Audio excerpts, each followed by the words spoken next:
नमस्कार, मैं हूं नगमा। आप देख रहे हैं सच की पड़ताल। शुरुआत केन्या की खबर से। केन्या के राष्ट्रपति विलियम रूटो ने आखिरकार प्रदर्शनों के आगे हथियार डाल दिया और बजट वापस लेने का ऐलान कर दिया है। कल ही हमने वहां संसद की जलती हुई इमारत की तस्वीरें देखी थी। जो आप देख रहे हैं अभी, ये केन्या की संसद में आग लगाई गई थी। कुछ समय पहले तक रूटो इसे अपराधियों की हरकत बता रहे थे, लेकिन अब उन्होंने ये कहा है कि वो बजट पे साइन नहीं करेंगे।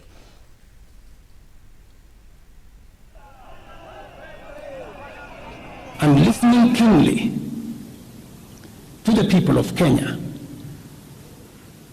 who have said loudly that they want nothing to do with this Finance Bill 2024.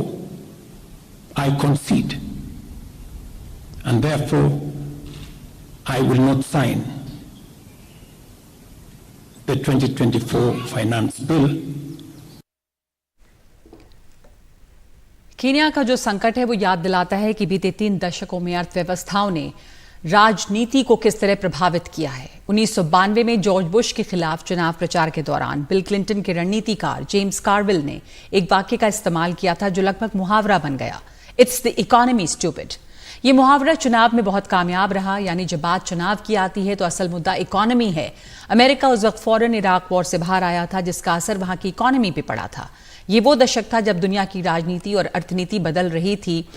दक्षिण एशियाई मुल्कों के सामने ये सवाल था कि वो ऐसा वित्तीय विवेक कैसे दिखाएं जिसमें वो विकास की राह पर भी चलें और कर्ज के जाल से भी बाहर रहें। लेकिन 3 दशक बाद भी हम पा रहे हैं कि अर्थव्यवस्था राज्य व्यवस्थाओं को तबाह कर रही है और केन्या इसकी मिसाल भर है। नैरोबी में चल रहे प्रदर्शनों में कम से कम 22 लोगों के मारे जाने की खबर है। इसके अलावा 160 से ज्यादा लोग घायल बताए गए हैं और रेड क्रॉस का कहना है कि उसकी गाड़ियों और उसके लोगों पर भी हमले हुए हैं। वहां के राष्ट्रपति विलियम रूटो का यह कहना था कि बजट पर चल रही बहसों को खतरनाक लोगों ने हाईजैक कर लिया है। शांतिपूर्ण प्रदर्शनकारियों की आड़ में अपराधी छुपे हैं। लेकिन बहुत दिलचस्प यह है कि 2 साल पहले ही यही राष्ट्रपति विलियम रूटो गरीब लोगों के चैंपियन बनकर आए थे और उन्होंने केन्या के लोगों की जेब में पैसे भरने का वादा किया था। लेकिन हालात बदले तो उन्होंने लोगों से किफायत करने को कहा, मगर खुद इसी साल मई में वो एक लग्जरी प्लेन लेकर अमेरिका के दौरे पर गए, जिसका बहुत विरोध हुआ। प्रेसिडेंशियल विमान का इस्तेमाल वो कर सकते थे, लेकिन नहीं किया। अब अंतर्राष्ट्रीय एजेंसियों का कर्ज पाटने की जरूरत ने उन्हें कुछ सख्त फैसले लेने को मजबूर किया है।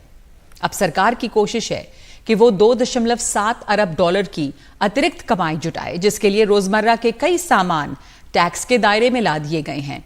डेटा से लेके डायपर तक लोगों के विरोध के बाद कुछ टैक्स प्रावधान हटाए गए थे, कुछ नए जोड़े गए।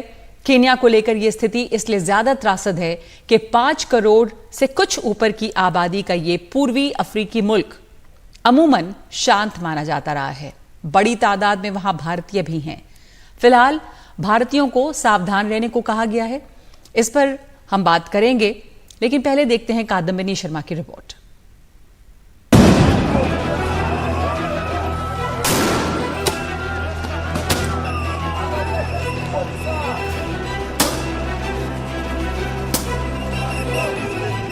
केन्या में नए टैक्स बिल के खिलाफ कई दिनों से चल रहे प्रदर्शन ने हिंसक रूप ले लिया। मंगलवार को नैरोबी में टाउन स्क्वायर में भीड़ जमा होना शुरू हो गई और जैसे ही सांसदों ने 1/3 से नया फाइनेंस बिल पास किया, वैसे ही विरोध हिंसक हो गया। पुलिस मौजूदगी के बावजूद प्रदर्शनकारियों ने संसद जाकर एक हिस्से को आग लगा दी। सांसदों को एक सुरंग के जरिए वहां से भागना पड़ा। पुलिस ने भीड़ पर आंसू गैस के गोले छोड़े, फायरिंग भी हुई।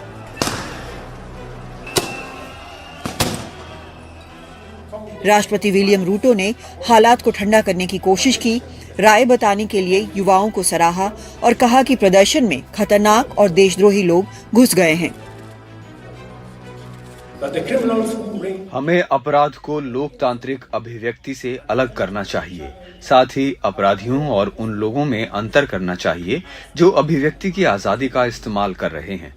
मैं एक ऐसी सरकार चलाता रहूंगा जो हमारे देश की अखंडता को कायम रखने के लिए पूरी तरह प्रतिबद्ध है। हम देश की एकता और नागरिकों के लिए शांति और सुरक्षा के साथ रोजगार देने के लिए काम कर रहे हैं।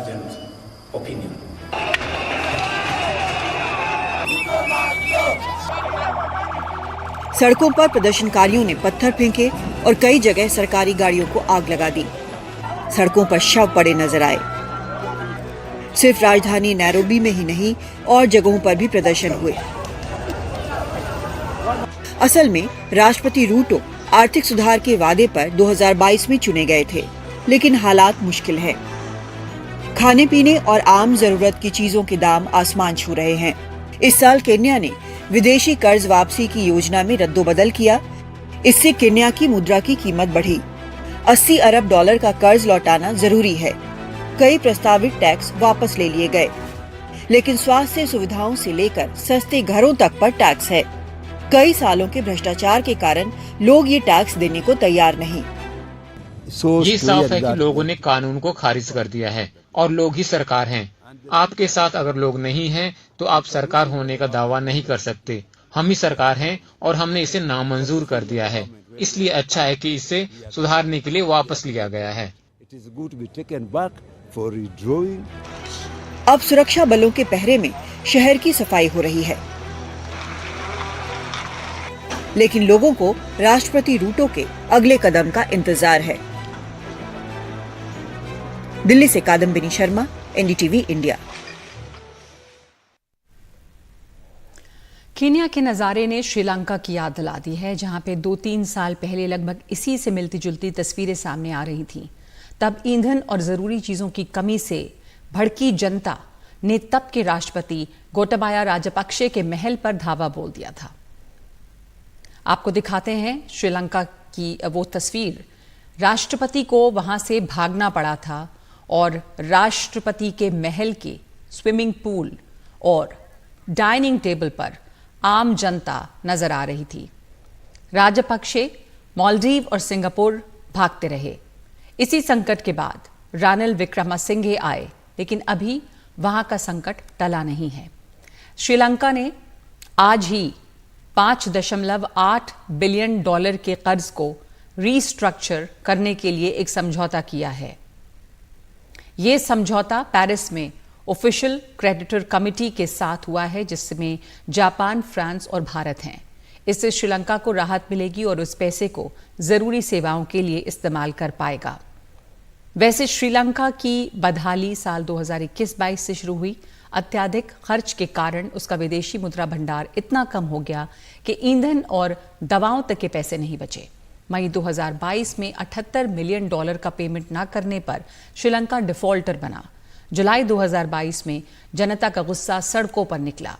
मार्च 2023 में IMF ने श्रीलंका को $3 बिलियन का बेल आउट पैकेज दिया और 2023 की अक्टूबर में चीन के एक्सिम बैंक के लिए लिए हुए $4.2 बिलियन के लोन की अदायगी की समय सीमा बढ़ाई गई और अब $5.9 बिलियन के कर्ज को रीस्ट्रक्चर किया गया है, ताकि इसकी वापसी या अदायगी को और देर से किया जा सके।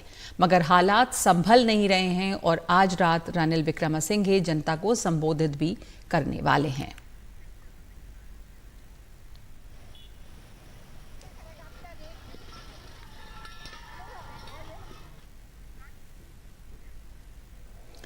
तो हम बात श्रीलंका की कर रहे हैं तो अपने दूसरे पड़ोसी पाकिस्तान को कैसे भूल जाएं। बीते कई सालों से बहस चल रही है कि पाकिस्तान एक फेल स्टेट तो नहीं, आतंक के एक्सपोर्ट ने उसे कहीं का नहीं छोड़ा है। वो 50 सालों में अभी सबसे बुरे आर्थिक हालात से गुजर रहा है। वहां पर आटे और दूसरी जरूरी सामान के लिए सड़कों पर लूट की हालत दिखती है। POK की ऐसी कई तस्वीरें बीते दिनों मीडिया में छाई रहीं कि लंबी लंबी कतारें लगी रहीं, मारपीट होती रही जरूरी चीजों के लिए। 2022 की राजनीतिक अस्थिरता के बाद से पाकिस्तान की अर्थव्यवस्था का बुरा हाल है। 2023 मई में ही वहां खुदरा महंगाई दर 38% पहुंच गई थी। ये संख्या कितनी ज्यादा है, इस बात से अंदाजा लगाइए कि भारत में अभी जो मौजूदा इन्फ्लेशन रेट है, खुदरा महंगाई दर, वो 4.7% है और बांग्लादेश में 9.74%। पाकिस्तान में खाने पीने की चीजों की महंगाई दर बहुत ज्यादा है। 1 किलो आटे की कीमत 800 पाकिस्तानी रुपए है। पाकिस्तान सरकार ने अपनी करेंसी को 50% से डिवैल्यू कर दिया है। साथ ही सब्सिडी में भी कटौती की गई है ताकि इंटरनेशनल मॉनेटरी फंड से बेल आउट पैकेज मिल सके। तो ये हालत जो हो रही है तमाम देशों में, जिसकी आर्थिक बदहाली उसकी राजनीति पर, राजनीतिक अस्थिरता की स्थिति पैदा कर रही है, इस पे बातचीत के लिए हमारे साथ हैं कैप्टन आलोक बंसल जो निदेशक हैं इंडिया फाउंडेशन के, और विजय सरदाना जो अर्थशास्त्री हैं। बहुत धन्यवाद आप दोनों का। विजय जी, ये जो आर्थिक बदहाली दिख रही है इस समय कीनिया में थी, लेकिन आप देखें तो श्रीलंका और पाकिस्तान का भी यही हाल है।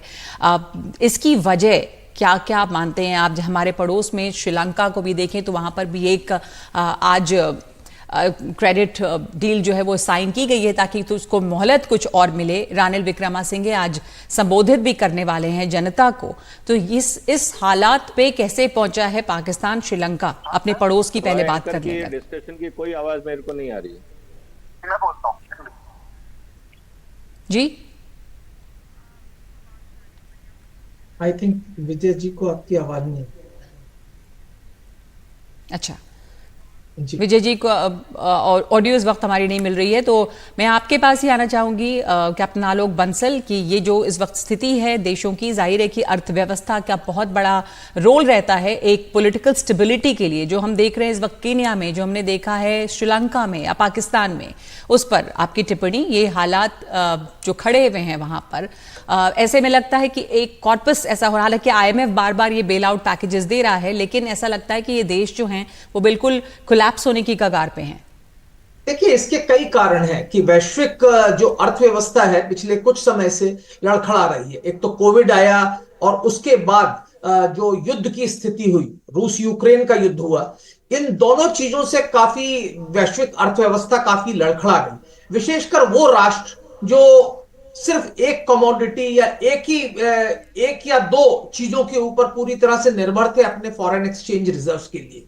और वैश्वीकरण के कारण आज ऐसी स्थिति है कि जो दुनिया में हालात होते हैं वो इन देशों में आते हैं। जैसे हमने श्रीलंका के केस में देखा कि कुछ गलत राजनीतिक नीतियां अपनाई गई। राष्ट्रपति ने एक जैविक खेती की तरफ आगे बढ़ने की कोशिश की, जो अच्छी बात थी, लेकिन एक साथ जिस तरीके से उन्होंने किया उससे जो श्रीलंका का जो निर्यात था वो बहुत कम हो गया, खेती की पैदावार काफी कम हो गई, तो फूड जो फॉरेन एक्सचेंज रिजर्व है बिल्कुल खत्म हो गए और स्थिति ऐसी आ गई कि लोगों को दूध नहीं मिलता, चाय नहीं मिलती और पेट्रोल।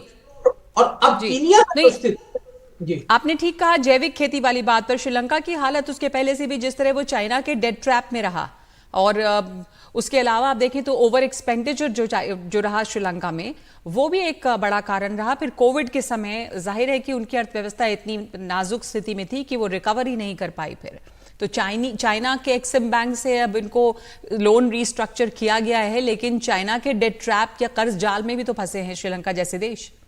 बिल्कुल, इसमें कोई शक की बात नहीं है। उस समय की जो तत्कालीन सरकार थी उसने कई गलत कदम उठाए। उन्होंने जैसे हम्बनतोता में एक एयरपोर्ट बनाया जो आज तक फाइनेंशियली वायबल नहीं हो पाया। वहां जाने के लिए कोई ट्रैफिक ही नहीं है। अगर आपने इतना बड़ा एयरपोर्ट बना लिया, उसके लिए जो आपने कर्ज लिया उसको चुकाने की आप स्थिति में नहीं है। ऊपर से क्या, श्रीलंका की अर्थव्यवस्था में फॉरेन एक्सचेंज रिजर्व्स के लिए एक टूरिज्म का बहुत बड़ा हिस्सा है। जब इलेक्ट्रिसिटी फेल होने लगी, कोविड हो गया, तो इसके कारण जो पर्यटन था वो भी रुक गया। तो पर्यटन के रुकने से भी विदेशी मुद्रा का जो भंडारण था उनका कम हो गया। तो उसके बाद जो समस्याएं आई, क्योंकि मैं उस वक्त श्रीलंका में था जब वहां पे क्राइसिस शुरू हुआ, और ऐसी स्थिति लोगों को 16-16 घंटे तक बिजली नहीं मिल रही थी। अच्छे लोग जो मतलब जो समाज के उच्च वर्ग के लोग थे, उनके घर में भी ऐसी स्थिति थी कि दूध नहीं आ रहा, बिजली नहीं आ रही। तो समस्या इस तरह हो गई कि लोग सड़कों पर आ गए। और यही तो कई तरह की चीजें श्रीलंका में भी बहुत सारे फैक्टर्स रहे। हमने देखा लोग सड़कों पर थे, लोग राष्ट्रपति के महल के अंदर थे, और वो भी तस्वीर सबके सामने आई कि वहां पर उनके बेडरूम से लेके डाइनिंग हॉल से लेके स्विमिंग पूल तक जनता थी और राष्ट्रपति गायब थे, और इसलिए दूसरे राष्ट्रपति वहां पर फिर चुने गए। कीनिया में भी स्थिति दिख रही है, लेकिन पाकिस्तान में भी विजय सरदाना हमारे साथ जुड़ गए हैं। पाकिस्तान में भी जो हुआ, हमने यहाँ पर कर्ज जाल की बात की चीन के, पाकिस्तान की जो बुरी अर्थव्यवस्था रही, तो ऐसा लग रहा था कि जो बेल्ट रोड इनिशिएटिव वहां पे शुरू हुआ है चीन का, वो शायद उसको उबार पाएगा इससे। पर क्या स्थिति है वहां पे, और पॉलिटिकल इंस्टेबिलिटी वहां पे रही, वो भी असर डाल रही है अर्थव्यवस्था पे। दूसरी अर्थव्यवस्था बुरी होने की वजह से भी यहां पर अस्थिरता लगातार रह रही है। तो ये दोनों एक दूसरे पर काफी असर डाल रहे हैं। विजय जी, बिल्कुल सही कहा आपने। और सबसे इंपॉर्टेंट बात जो समझने की होगी कि जब भी कोई पार्टी या पर्सन पोजीशन ऑफ पावर पे आता है या वहां का राष्ट्राध्यक्ष या प्रधानमंत्री या राष्ट्रपति बनता है, इस बात को हमें समझना होगा कि देश को चलाने के लिए पॉपुलिज्म काम नहीं आता है। आपको हार्ड डिसीजन भी लेने होंगे और जनता को सच्चाई बतानी भी होगी। आप जनता को बुलावे में रख के हमेशा सिर्फ सब्ज बाग दिखा के, लॉलीपॉप दे के, फ्रीबीज दे के आप देश नहीं चला सकते, ये बात फैक्ट है। जहां तक बात आपने करी पाकिस्तान की, पाकिस्तान के अंदर जो बेल्ट एंड रोड इनिशिएटिव जो शुरू हुआ था, उस पे मैंने एक आर्टिकल लिखा था। वहां के एक मेंबर ऑफ पार्लियामेंट थे, मेरे मित्र थे, उन्होंने ये कहा कि भाई हमारे यहाँ तो हर आदमी तारीफ कर रहा है, विजय आपका क्या कहना है? मैंने कहा ये आपकी डिजास्टर की रेसिपी है। कारण बहुत सिंपल है, आप कह रहे हो कि हम वहां पे कम से कम $80 बिलियन इन्वेस्ट करेंगे और चाइना आपको ग्रांट नहीं दे रहा है, लोन दे रहा है। इसका मतलब ये है कि वो आपको 14-15%, हालांकि वो पेपर डॉक्यूमेंट में नहीं है, मतलब ये पब्लिक डोमेन में नहीं है, कम से कम आपको उस पे हर साल अगर मैं 10% भी ब्याज मान लूं तो 6 से 7 बिलियन डॉलर आपको वापस करना है, प्लस मूल वापस करना है। और 6 से 7 बिलियन डॉलर अगर आपको वापस करना है तो आपको कम से कम ऐसी इकोनॉमी बड़ा करनी पड़ेगी जो $60 बिलियन क्रिएट करे, तभी तो 10% आप उसमें से जनरेट करके दे पाओगे, जो इम्पॉसिबल है।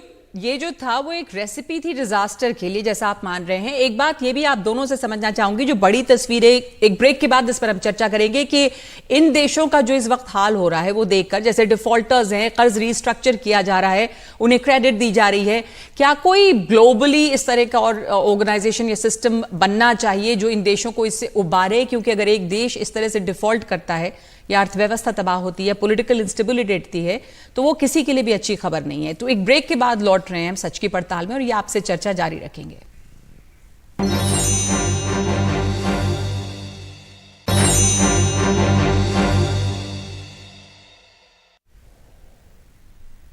तो तबाह होती अर्थव्यवस्थाओं पर चर्चा हम कर रहे हैं। हमारे साथ आलोक बंसल और विजय सरदाना हैं।